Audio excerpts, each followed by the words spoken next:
Greetings, folks. You know, a lot of organizations these days, local, city, state, regional, international government agencies, private industry, nonprofit organizations, academia, what they're doing is they're putting their data on the map, right? Not just a static, dumb old map, but an actual smart map, a map that's tied to a geographic information system. And they're webifying that, they're putting it online so other people can access it. Now, a lot of this content of these online maps is not geared toward education. But I want to encourage you, the creative educator that you are, to use some of these maps in an educational context. Now, admittedly, a lot of these maps cannot be used in education for whatever reason. It's just too much of a stretch. But there are a lot of maps that organizations have created that you can actually use to foster critical thinking, spatial thinking, measurement. There's a lot of STEM disciplines, geography, history, mathematics, all kinds of things you can teach through these web-based GIS portals, if you will. So let's take a simple example of one that's actually built on this platform that you see here, ArcGIS. ArcGIS is a platform that people are using to build their GIS databases on, okay, and serving that out to the public. Or, said in another way, it's a way for them to organize and manage their spatial information. And you, again, as the educator, can use this in the classroom. Let's demonstrate with this example from Keith County, Nebraska. Great place on the high plains. As you can see here, this sort of orange rectangle that's in west central Nebraska. Kind of on the nice boundary between the North Platte and the South Platte River. So let's go ahead and take a look in more detail. I'm going to zoom to it. And I got here by this URL that's at the top of the screen here. This is all running online, on the web. And there's some powerful things we can do. So let's say we wanted to teach students about the Jefferson survey of 1785, saying, hey, we've got all this new land in the United States. How are we going to organize it so we can get homesteaders out there and to divide it up and to manage it? Well, let's divide it up into sections, townships, and ranges, each section being 1 square mile. And we can divide up those sections into half sections, quarter sections, and basically acres and so on. So we can actually divide it up into homesteads for people to buy and to own. Okay? And then we'll organize the townships in 6 sections across and 6 sections high, 6 sections east-west, 6 sections north-south. Now, as you can see here, the townships are, as I indicated, 6 across and 6 down. So let's look at it in the context of our Keith County map. See how that plays out. You see how these are numbered. Every single township was numbered this way throughout 75% of the United States in order to organize the land. So now back on our Keith County map, we can go ahead here and find a property. Let's look for Section 9, Township 15, Range 36, and submit that. It returns with the owner's name, as well as what we're interested in here is this legal description. Okay, so if I get rid of this document viewer, now I'm looking at Section 9, Township 15, Range 36 West. And back on our diagram, look, we've got Section 9. So Section 10 should be one section to the east. Section 8 should be 1 section to the west. Let's check that against the map. That's exactly what the map's showing. Look, Section 8, Section 9, Section 10. Fascinating. So if we look at all of these section townships and ranges here, we can see that we've got a system, a regular system of ownership and land management out here on the landscape. Now, as you can see, this was done without regard to topography. So you get out west someplace and you've got these section townships and ranges actually going up and down steep slopes. All right, well, it's a way to organize the land, just like meets and bounds was for most of the world, and also the long lot system in Quebec and also in the lower Mississippi in Louisiana. Great. All right, what else can we do besides look at land parcelization? Well, another thing we can do is measure and verify what we're talking about here. So let's go back to our section. Let's go ahead and measure, okay, this particular Well, let's go in miles. Yep, we've got miles. I'm going to measure across here. It kind of depends on where I start and stop. But it looks like 0.98 miles, and I'm just about to 1 mile here across. So what about in feet? Let's go ahead and measure that in feet. All right, so double click to end, and now I'm going to start drawing again. It should be about 5,280, right? And I'm going to end 5,230, so I'm 50 feet off. But if I zoomed in, I could get really precise on those section boundaries. What about in meters? What does that end up being in meters? 2,300 and so meters on there, but then 1,594 meters on the map. Okay, super. So we can measure things. We can measure watersheds, the width of rivers, parcels, the distance across towns. Let's demonstrate that. So we've got a couple of towns in here, and let's go ahead and zoom into Keystone. What is the distance across here? We're going to double click to complete, and then we're going to start over here. Across the town of Keystone, it looks like it's about 1,600 meters, and I'm going to end there, and we're going to change it to miles. How far across town is that? Oh, it's about 1 mile across, because that's another section. What about the dense part of town, the really built-up area of town? Looks like it's about half a mile across, maybe 0.44 miles across. Excellent. Now, this area of the high plains is prone to wildfires on the short grass prairie. So let's go ahead and turn on the fire boundary, and let's go ahead and zoom out to our full extent of the map. Alright, so now I'm going to get off this measure tool, and I'm going to hit the shift key and just drag a box, and wherever I let go, it's going to zoom me to that section of the map. So this is the, looks like it was a wildfire that was in the south part of the county. And then there's another wildfire over here in this part of the county, as we saw. See, this is the Ackley Valley wildfire, and this is the Otter Creek wildfire. How big were those? And here's an Eagle Canyon wildfire. Let's go ahead and take Ackley Valley. And using the tools that we were looking at before, but this time let's measure an area rather than a distance. So let's go ahead and measure a polygon. As you can see here, we've got other things that we can measure as well, but let's go ahead and measure a polygon. Now I'm going to keep this pretty brief for the purposes of the video, but I think you can see where I'm going with this. I want to measure the actual polygon of the Ackley Valley. I'm going to complete that there and double click to end. I'm done measuring now, and it looks like it's 104,443,000 square feet. So we could do a little math and have the students convert that into acres to hectares, etc.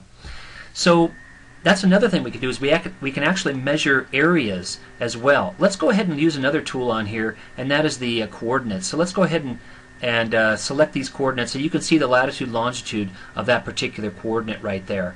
And so as we go south, the latitude should decrease, right? We're going toward the equator. 41.27, here's 41.30, 41.34. So as we go east, we should be going toward the prime meridian, correct? So the longitude should decrease. So we got 101.75 west, here we got 101.71 west. So, and here we've got 101.63 west. So you can teach about latitude and longitude with this particular tool as well. Now another thing is that we can change the layers over here. So let's go ahead and make an aerial view. And so now, if we zoom into the Ackley Valley wildfire, we can see some of the property that was affected by it. Okay, so we can examine to see if there's any structures in there. Let's go ahead and take this latitude and longitude tool off. You can see the little hatch pattern that appears there. Well, maybe the Ackley Valley wildfire didn't affect any parcels, any people. It still affected the land, right? But what about this one down here? As you can see, this one. Now the Corty Creek wildfire, as you can see right here, it did affect structures and people. So let's go ahead and zoom in on that one. We can get a good examination of the kinds of parcels. It looks like these folks right here were affected. They were right in the wildfire. So as you can see, here's their farm and some of the windbreaks, trees that they've planted on their farm and so on. That was right in the Corty Check, sorry, not Corty Creek, Corty Check wildfire. So we can see that wildfires did affect people and did affect land. By the way, what are all these circles on the landscape? These are crop circles, right? And so you could have a discussion with students on the critical importance that center pivot irrigation has to this county and other counties around the state of Nebraska, as well as other places on the high plains. I mean, you can see that. Let's go ahead and turn off a couple of these layers.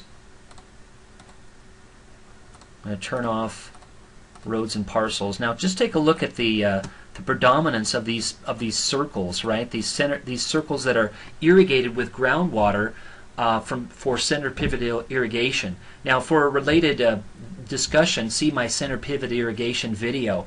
But the point is that, wow, we've got a lot of issues here. Land use, how land is used, how do we get water to crops, groundwater, do we have enough groundwater to sustain this kind of center pivot irrigation, all kinds of things. And also notice these towns, just talking about settlement and physical and human geography. These towns were settled along these river valleys, so you can see the different settlement here. And also this big lake right here, right? This is not actually a lake, but this is a dammed portion of the North Platte. It's quite a famous lake, actually up here, called Lake McConaughey. So there's all kinds of things you can teach about just looking at the aerial photo. And also, one aspect to note is that you've got historical aerials here. So let's just take a look at that for a moment. So now let's go ahead and zoom into Ogallala, Nebraska, which is right down here in one of these river valleys that I just talked about. In this case, it looks like it's on the South Platte, just south of Lake McConaughey. Well, let's take a look at the aerial photo from 2003 here, and let's see if we can figure out if there's been any land cover change. Let's take a look at 2006 and 2010 and 2012. So we've got a little bit of land cover change, a little expansion of Ogallala into the surrounding countryside, as you can see here, comparing 2003 to 2012. They were also taken at different seasons in the year. So it looks like this 2012, you can see it's a little bit brighter than the 2003 image, but it's also taken at a different time of the year. So you can be map detectives. What time of day, based on shadow, this photograph, this aerial image was taken, and what time of day was the 2012 aerial image taken? Or it could have been from a satellite. We don't know without checking the metadata. But anyway, it's fascinating to look at the change over time. Along the railroad tracks, some of the buildings have changed over the last 10 years. So fascinating. Let's use the draw tool to highlight a certain piece, a certain thing on the map. So if I go ahead and click to start drawing, let's go ahead and select. I've got so many tools right here. Let's go ahead and move that a bit. Okay, here we go. So now I'm going to end that particular parcel there. Let's go ahead and zoom in there. Okay, great. Now take a look at 2003. There wasn't a building there at the time, and then in 2012 there was a building there. So there's been some changes, and it's fascinating to look at the amount of change here in this part of town, right next to the interstate highway, versus in the center of Ogallala and versus the countryside. And then compare that to your own community. Excellent. So this idea of change over time with aerial photos or satellite imagery, I think, is hugely powerful. It shows that the Earth is a dynamic planet. Different forces act on the Earth in different locations, and they cause change. Sometimes the change is artificially caused, like by human beings. And sometimes the change is natural, like from a volcanic eruption or a river meander. So there's all kinds of change. The Earth is a dynamic planet, which is one of the reasons why it's so fascinating to study. So take a look at all of these things that we've been looking at.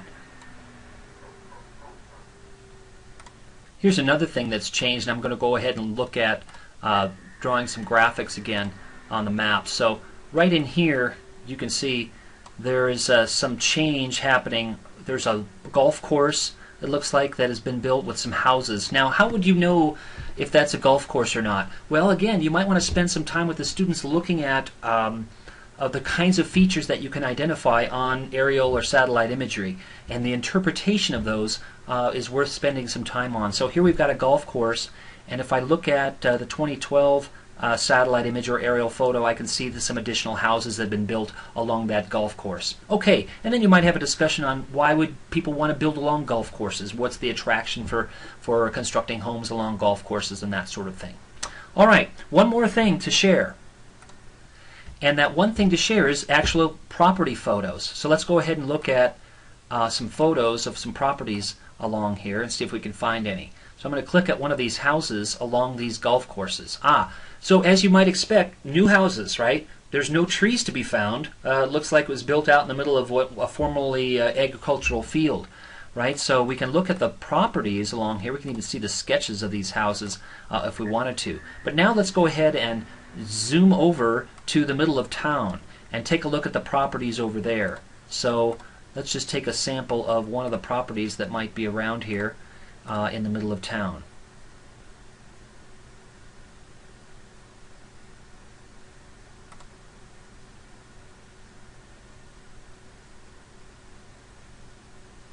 Okay, so there's a house in town, and different, right? You can see vegetation around. This is an older house. And let's take a look at another one in town.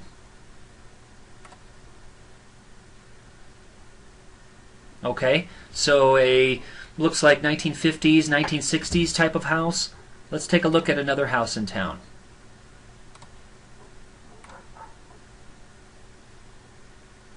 Okay, super. Now here's another house in town. It looks like 1920s, 1930s. Now I say that, and you might say, oh, okay, about the same era. But again, you might want to lay some context and look at different ages of houses. Now, how would we find that out from this particular viewer? Well, what we can do is we can identify features on the map.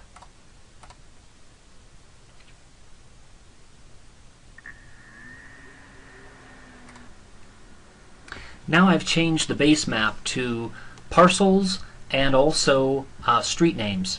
And the point of showing these different housing types is to show how Ogallala grew, right, from this section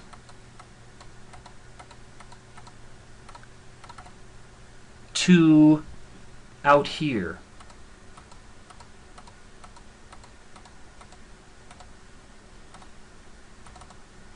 And as it kept growing, the housing types changed, and they also got newer, right? As you had progression in decades, you had additional houses being built. So I want students to understand how cities and towns change over time and how they grow over time, and what influence, in this case, the river and the railroad had on the development of Ogallala and other communities, maybe your community as well. So maybe you're not too excited about Keith County, but there are other resources online. If you look up GIS assessors departments, oftentimes you can find these, or planning departments, or oftentimes your city or county might have an online GIS, and you can start exploring for an educational purpose some of the things that we've talked about here in this particular lesson. I hope you've enjoyed it.